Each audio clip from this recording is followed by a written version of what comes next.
Hey, Forrest here. Nothing like getting paid. And with ICCU's mobile app, I can deposit checks or accept Zelle payments so the money hits my account fast.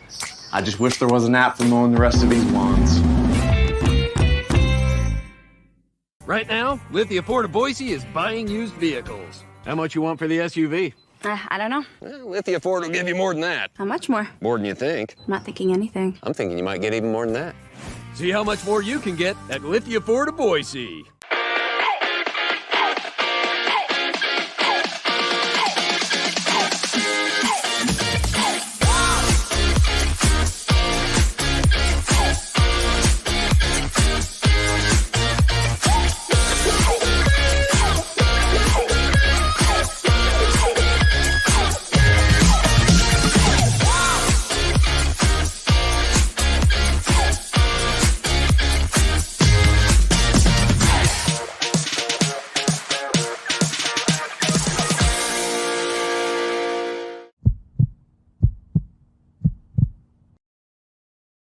This is Bronco Nation News Live.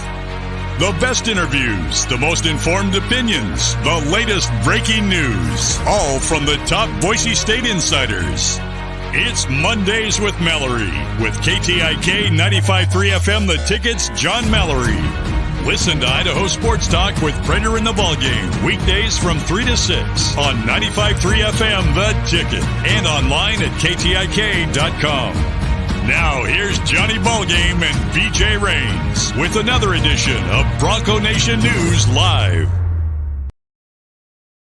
Hey, how we doing, Boise State fans? A happy Monday to you. Happy game week to you for the Frisco Bowl and the Boise State football team as they get set to take on North Texas. I'm going to turn this down a little bit. Sounds a little hot. We got John Mallory from KTIK, The Tickets. He's there in the Ropain Studios, downtown Boise. Working on the laptop today, so I may not have our pristine audio, but we'll make it work for today. And Johnny, hope you had a good weekend, man. And it's going to be a big week for football. And then basketball's rolling. We'll talk about them. They play tomorrow night. We'll get into that as well. Kind of an odd weekend, BJ. I mean, other than the Army-Navy game, which is fun on a lot of levels, the actual football, not all that fun sometimes in Army-Navy, but it was weird. No college football this weekend, right? You had the Heisman ceremony, but now it kicks back in. I mean, BNN, you're having a field day today. I saw the list on the email to the media in this town of all the subjects today, football players, coaches, basketball players. This is why we have BNN in this town, and you're going to kick some butt today, BJ, and I'm happy again to be a part of it on Mondays. I love my Monday mornings with BJ. Hey man, everybody does. I'm happy to have you here. We got the snow outside, man. It's a unique day with the snow and I got in about 1 o'clock in the morning last night from St. Louis and I had to go get my truck and was driving home in the snow last night. Looks like we end up getting a couple inches. So it feels like winter weather. Doesn't necessarily feel like football weather, but Boise State, James asking when will they depart for Frisco? That will be tomorrow. The team will depart tomorrow. We do have, Johnny, as you said, the typical Monday with Andy Avalos at 1 o'clock. We get one more weekly presser with Dirk Cutter. Maybe the last time Dirk Cutter will ever officially talk to the media ahead of his retirement. I'm sure he might do some, call in on your show or something after the season. But this might be his last official presser. I think it is one of the topics today to talk to Andy Avalos about. Knowing him, he probably won't want to answer it, Johnny, but I think it's a fair question at this point. Where are you in the offensive coordinator search? What's the timetable of when you'd like to hire somebody? I think that is a fair question at this point, and we'll see if it comes up today. And then we'll have Spencer Danielson after that as well. So the typical Monday with the coaches, and then we actually get a couple of players today too.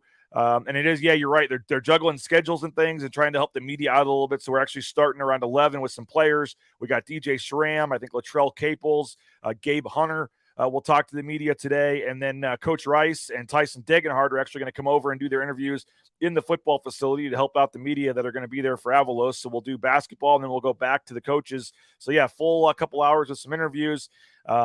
Did report on Twitter last night, Johnny, not sure if you saw it or not, but Reed Keggy, the strength coach, looks like he's leaving after the bowl game. We'll see if Andy Avalos comments on that today as well. But looks like Reed Keggy, the strength coach, is going to be leaving. So Andy is looking for two coaches and a strength coach at this point. Iowa State, right? For Coach Kagi, I think. He did coach there for a couple of years. Yeah, it sounds like that's what's happening. I mostly just know that he's leaving after the bowl game, and it sounds like Iowa State, and sounds like he did coach there, I guess, 2016 to 2018 as a strength coach. Yeah, well, so it just adds, I guess, to Andy's plate here of another hire he has to make as signing day approaches as well. Yeah, he probably helped Brock Purdy put on a little bit of muscle there in Ames, Iowa, and with what he did yesterday for the Niners, BJ, maybe they want to get some of those guys back. All kidding aside, good for Coach Kagi to get an opportunity to go back to the Power Five in a place that he probably loves, and another opportunity for Coach Avalos to hire a good strength coach. You know this.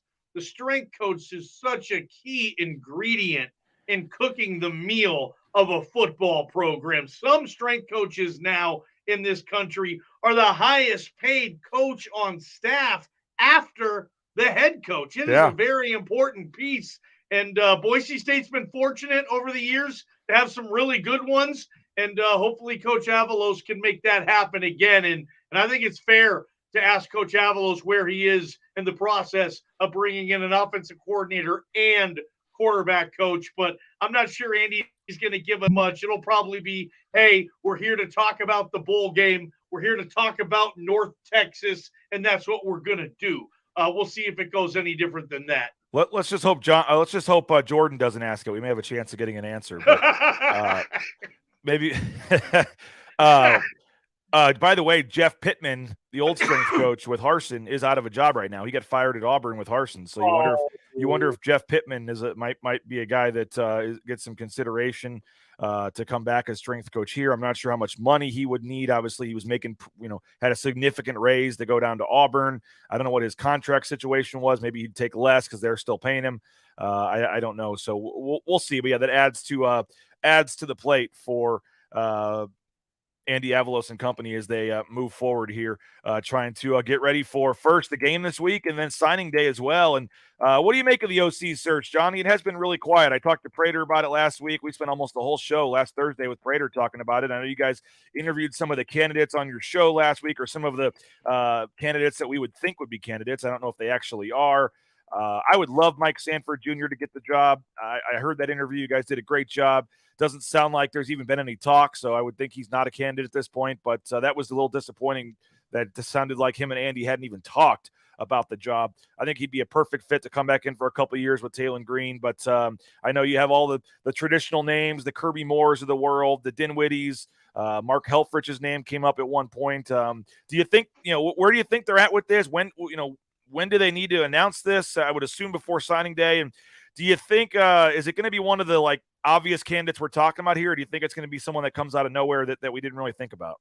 I'm thinking it's someone that comes out of nowhere at this point, BJ, because there was too many obvious candidates that have said, we haven't talked to coach. I mean, at least on Idaho Sports Talk, in case they're lying to us, and I don't believe they are. It's not like we put the heat lamp on Ryan Dinwiddie and Mike Sanford and choked them for information. I mean, they agreed to come on the show and talk about it, and they basically told us, hey, yeah, anything's fair game. You can ask me whatever you want. I'll be honest with you. And to hear, Ryan Dinwiddie said something along the lines of, it would be really hard for me and my wife to say no to an opportunity to move to Boise. But Ryan also said that he hasn't been in communication with Coach Avalos in regards to the position. Maybe Andy sent him a text saying, hey, bro, nice Grey Cup win. Love you.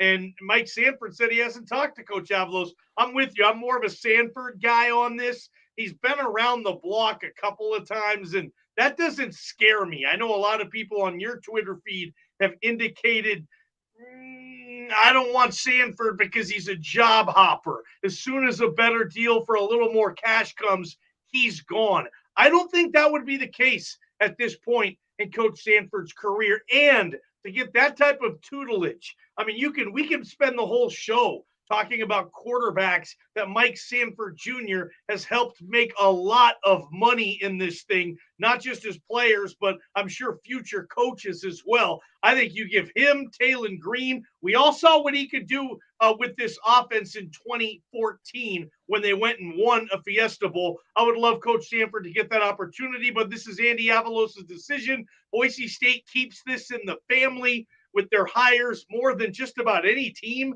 that I follow, and maybe Andy's thinking outside the box on this one, BJ.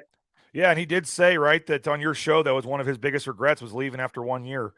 He did. It's hard. Notre Dame, though. It's Notre Dame, and it led him to becoming a head coach. And you look at, he has been a lot of places, but he's also had some coaches get fired and some things happen. I mean, it's not all on him that he's made all these jumps. Some of them, sure, but yeah. The Colorado one wasn't his choice. That he's leaving Colorado, he got fired. They hired Deion Sanders, so. We'll see what happens, but it did sound like, reading the tea leaves, he's not a candidate at this point. And that is a big side story, I guess, as we kick off game week. Boise State, I think, about a 10-point favorite on Saturday.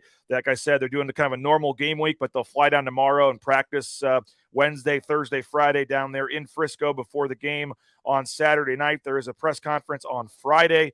We'll be there with Bronco Nation News for that. So we'll have coverage all week, really. We got the basketball game tomorrow, and then we'll fly down early Wednesday morning. So keep it here for nice. full coverage from Frisco, Texas, of the bowl game. But what do you make of this matchup, Johnny? I mean, luckily we've only kind of had 1 week. It's not like this is one of those bowl games where you have 4 weeks to sit around and worry about it. They kind of had their bye week last week. They get right into game week this week. What do you make of the matchup and just kicking off game week today? Yeah, I don't really make anything regarding the matchup. I mean, here's a North Texas team that fired its coach, right? They're on an interim coach like so many bowl teams are, which kind of shows you, tells fans, hey, don't pay too much attention to the bowl season when us as a program, we really don't. We fire coaches, players sit out, but not to say that this bowl game isn't important. My personal opinion, I think Boise State needs to get to 10 wins this year. I think that's a big check to on the box of things you want checked off at the end of the season. Did we win 10 games? This program has not won 10 games since the 2019 season, Hank Bachmeier's freshman year, which feels like a long time ago right now. So I think you need that. And I think when you look back on the standings, whether people care about this or not, when you go back and you see Andy Avalos' resume, what he's done, a 10-win season speaks. I think 10-4 looks a hell of a lot better. Is it 10? Is it not yet? Then what would it be? 9-5, BJ? Yeah, they're 9-4 right now. So either 9-5 or 10-4. That would be 2 consecutive 5-loss seasons for Andy Avalos. Back-to-back 5 losses. This town doesn't want that. I think this is important, and the fact that they haven't played in a bowl game since that 2019 season. So I think this is an important game for Boise State to show up, play well, and ultimately win. If you can't beat a North Texas team with a lame duck interim coach, then come on now. You got to get this thing going. Boise State, I think, needs to play well and win this game, BJ. I'm excited for it. Yeah, I mean, we talked about this with you a couple weeks ago, I think, talking about some of the players. But if it feels like Leighton Vander Esch has been in the NFL for a pretty long time at this point, Boise State's only played in and finished 1 bowl game since Leighton Vander Esch left. And that was the 2019 game you mentioned. They had the First Responder Bowl canceled in 2018 due to the storms, and then 2020 there was they opted not to go because of COVID, and then 2021 last year had the COVID outbreak right before the game. So for those guys, a lot of guys, you come to Boise State, you just expect every year at the end of the season there's going to be a bowl trip somewhere. They haven't had that a lot lately, so we'll see. It's good for the 12 players from Texas to get to go back home. You got, it's kind of cool the way it works out for a Taylon Green, an Ashton Genty to finish their, freshman seasons close to home there in Texas, or at least where they went to high school. But I mean, Johnny, let's be honest here. You mentioned getting to 10 wins, how it's important. I mean, this is a game they're like favored by 10 points. To me, I see this. I mean, if Boise State comes into this game motivated and Skinner and all these guys want to go out on top, I mean, I could see this game being a complete blowout. I really don't see this game being close. That'd be nice. Maybe I'm looking Illinois. Yep, I don't know about that. It was what 55-3 or something like that. Yeah, That that was was a bad. maybe that wouldn't shock me if it was something like that. I mean, I don't think we're going to the fourth quarter where this is a 3 or a 1 possession, 7-point game or something. Maybe I read this wrong, and I've been wrong most of the times this season. But you mentioned the coach leaving. I just think that they're 7-6. I don't think they're that good of a team, to be honest with you. And I think Boise State lost the championship. Obviously, to have to fall into this game, but I think they're way higher level than North Texas, and I could see this being ugly. Yeah, I'll agree with you on that. And I think this fan base end this season on a high note on Saturday night and then focus on a very important early signing period where you got a lot of commits, a lot of these kids from Texas, and the lay of the land. You follow recruiting very well, BJ. You want to get these kids in the early commitment window. You don't want to be one of those programs that has to wait until February to really get that kid's commitment. Nobody does that anymore either. As you know, everybody signs early. And now it's not just about the quarterback position. It's crazy how college football is, man. But you want your whole class there in January if you can have it. Get them assimilated to school, get them for those important spring practice meetings. They can go to summer school as well. I know a lot of kids, before they play their first college game, they have a year of class under their belt because they went to the spring term and then they took some summer classes too. So you just want to get them adjusted to it. That's why this is very important. Another reason why I know Coach Avalos and this staff was thrilled, and Jeremiah Dickey, to get a bowl game, BJ, on December 17th. That way you send all the kids home for Christmas and the holidays, and you can circle the wagons, lock the doors in the Blaemire, and just focus on recruiting. And this is an important phase in Boise State, where they are as a program. This needs to be a key recruiting class to, I think, build off what they've done the last couple of seasons. So, yeah, this was a good deal, I think, for Boise State. I know you're not loving the opponent in the bowl game per se, but, dude, there's a lot of other things around it that are going to help this program move forward, I think. Did you see who the color analyst is, by the way? Deuce McAllister. Former NFL running back. I thought of you when I saw that. Old Miss, man. I used to have him on some fantasy teams. The Saints, too. Who else? He played for the Saints, right? Yeah, mainly the Saints, and he might have bounced around a little bit like a lot of running backs do. But when you think of Deuce McAllister in the pros, you think of him with the Saints. Hey, check out Cutwater Canned Cocktails. More than 30 flavors of pre-mixed premium cocktails. You can pick one up at your local gas station or grocery store. It'd be perfect for the bowl game on Saturday. Rowpaint.com, they're offering that special 15% off, by the way. BNN 15. Anybody in the Treasure Valley, you want to get the interior of your home painted, BNN 15 is the promo code. Make sure you check that out. ROEpaint.com. Lithia Ford of Boise.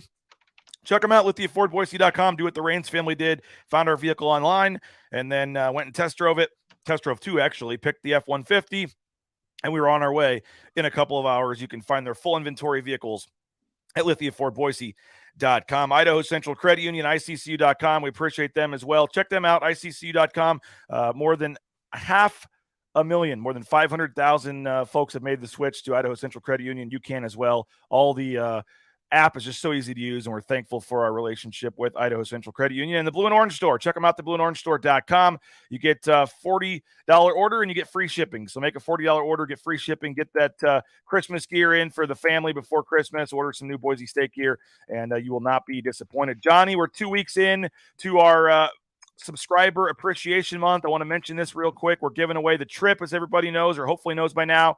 If you're on the fence, you got time to jump in still. Grand prize for anyone that signs up for a 1-year subscription to Bronco Nation News or renews their 1-year subscription by December 31st. You're entered on a trip for two to Las Vegas on a private jet to go to the basketball game and stay at Circa Resort and Casino. And who knows, UNLV is undefeated right now, and obviously the team here is doing well as well. So you could have a pretty big game down there on January 11th that you can go down there for free on a private jet if you win this experience. So sign up now. Thanks to our sponsors, Ridley's Family Markets, Bauscher Real Estate, the Blue and Orange Store, and rowpaint.com.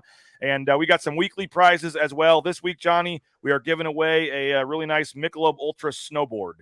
So if you're a snowboarder or if you know somebody that's a snowboarder, it'd be a good Christmas gift. We got a really nice Michelob Ultra snowboard. We got some other gift cards to the Blue and Orange store, around the golf, some stuff we're going to be giving away. So that's on Friday as we continue our subscriber appreciation month. We'll give those away on Friday, and then obviously the grand prize coming up. So hopefully folks will jump in if you're on the fence. I saw, let's see, about midnight on Saturday night, Johnny, Marcus Shaver Jr.'s family, I saw jumped in with a subscription. So hopefully they can maybe win the private jet. That'd be cool for the Shaver family. Appreciate them. Private jet to Las Vegas, right? Think about that. That's how cool BNN is. One of your subscribers is going to be a PJ rolling to Vegas, man. Yeah, good for you, BJ. Is there a better? I was going to say, is there a better city to arrive in a private jet on than Vegas to feel big time? Maybe New York, maybe NYC, but I'd rather go to Vegas than NYC, man. I think you're doing well there, BJ. Yeah. Appreciate it, and hope folks will subscribe again, BroncoNationNews.com, and we would appreciate your subscription. But speaking of basketball, and as I said, Johnny, that could end up being a pretty big game. What'd you make of Saturday night in the Lou? Boise State going down to St. Louis and picking up a huge win over the Billikens, and it was an uglier, kind of lower scoring game that we saw a lot last year. But Boise State was able to hang on there down the stretch and pick up another big win. Man, they're starting to put a NCAA tournament resume together here. 465 top KenPom wins already.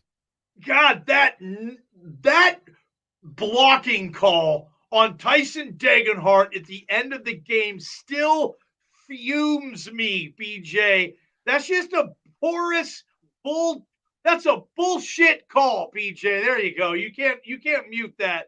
Look, that's going to encourage or discourage players not to take that opportunity in a key game for the risk of a blocking foul. Like, I hope that official either apologized to Leon or went back and saw it and said, oh, good grief, I really, really missed that call. It might have cost them because Marcus Shaver Jr., bless his heart, he can't make a free throw in the clutch this season. That is so weird. That needs to change. It's weird. I know. And I know everybody's going to brush it off. It's nothing. He's still the one guy we would want to take a free throw in that situation 10 times out of 10. I get it. BJ, my mom was calling him out. She's like, oh, he doesn't make clutch free throws. I'm like, Mom, that was one game.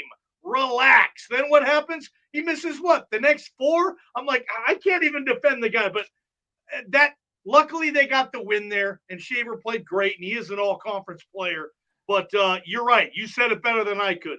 They're slowly putting another NCAA non-con tournament resume together.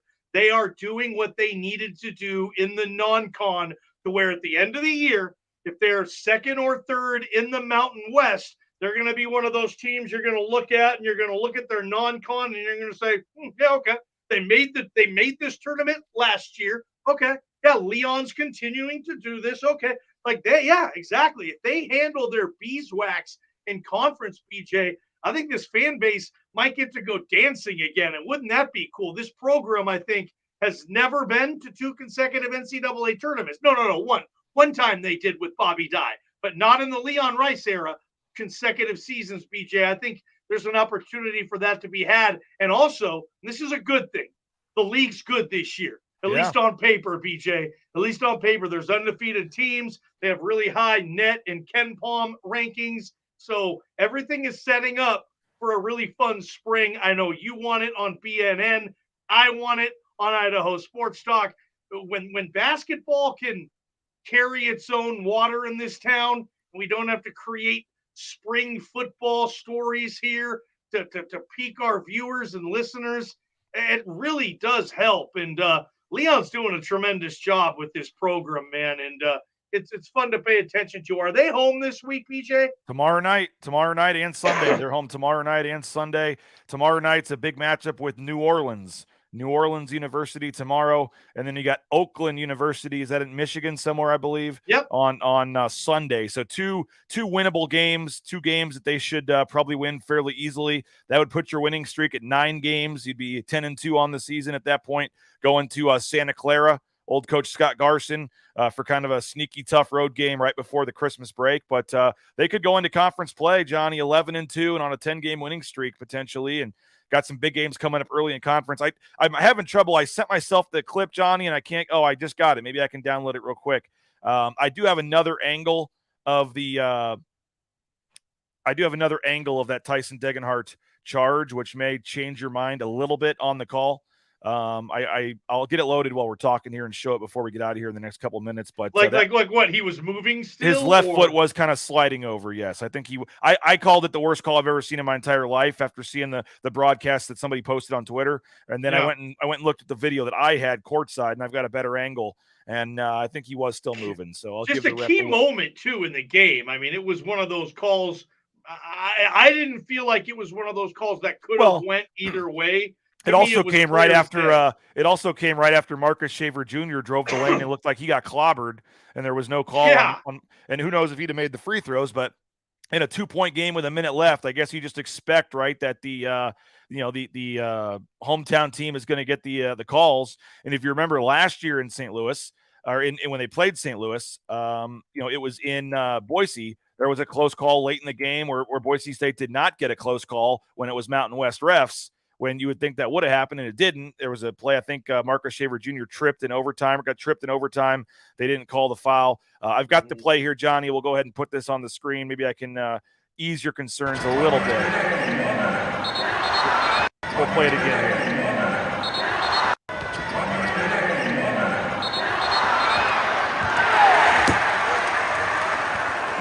Man, Leon Nunzi, please, with the call there.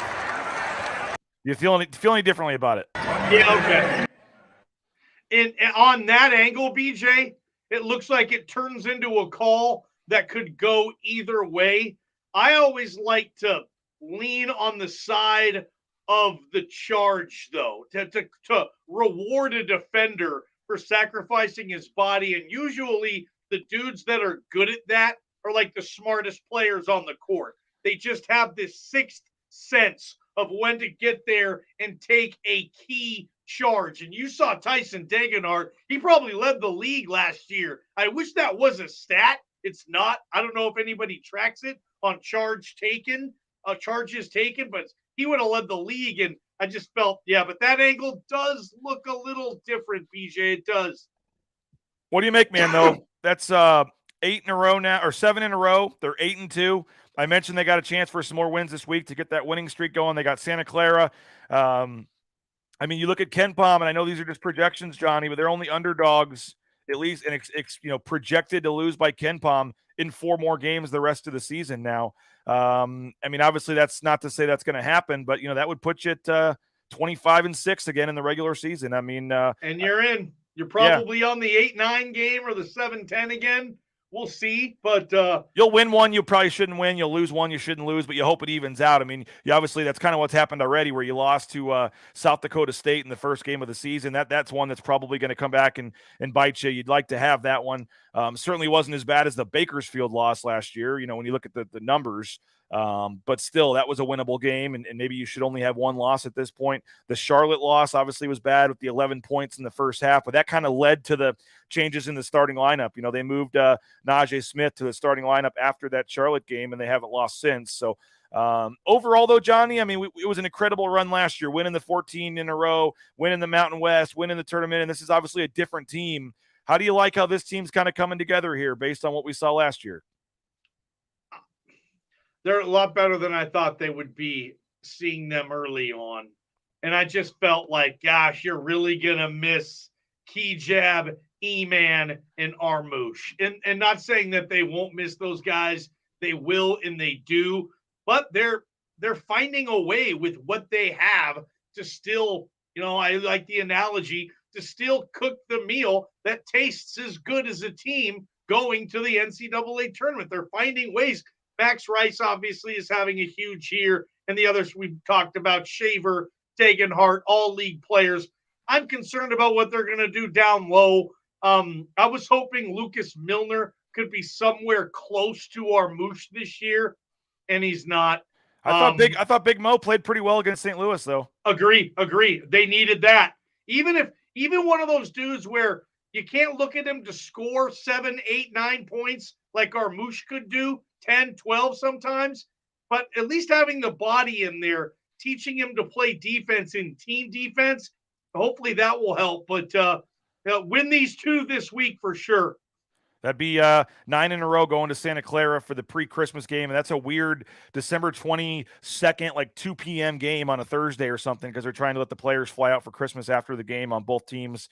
So that'll be kind of a weird game next week. But yeah, they're rolling and a lot going on. So it'll be a busy week for BNN. We'll cover the basketball game tomorrow night. We'll fly out early Wednesday morning to the bowl game. You got the bowl game late Saturday night, and then we'll fly back early Sunday in time for the Sunday basketball game as well. So 3 games this week. BNN will have you covered, and Johnny, Prater, everybody will have you covered. Idaho Sports Talk as well, all week, 3 to 6. And I know Bob's. Hey, where's your dog? When you go on all this stuff, I know your family's in St. Louis. Where is Peyton? You named your dog after Peyton Manning. Kind of weird. I did. I don't get it. You have no. He won me a couple fantasy championships back in the day. Okay.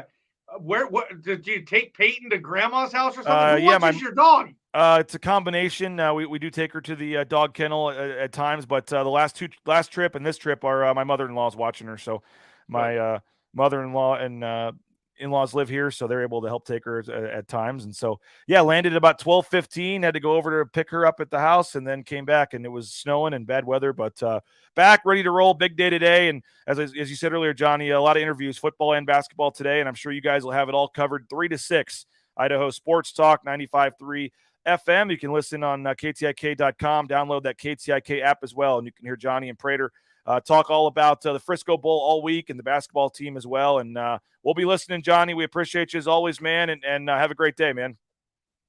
Thanks, There he is, John Mallory. Again, listen to him and Prater 3 to 6 today, Idaho Sports Talk. We'll talk to you from interviews. We got a full day, and we'll get those videos up on the YouTube channel. Go subscribe to the Bronco Nation News YouTube channel. Have a great day. We'll talk to you later. Bronco Nation News, Bronco Nation News.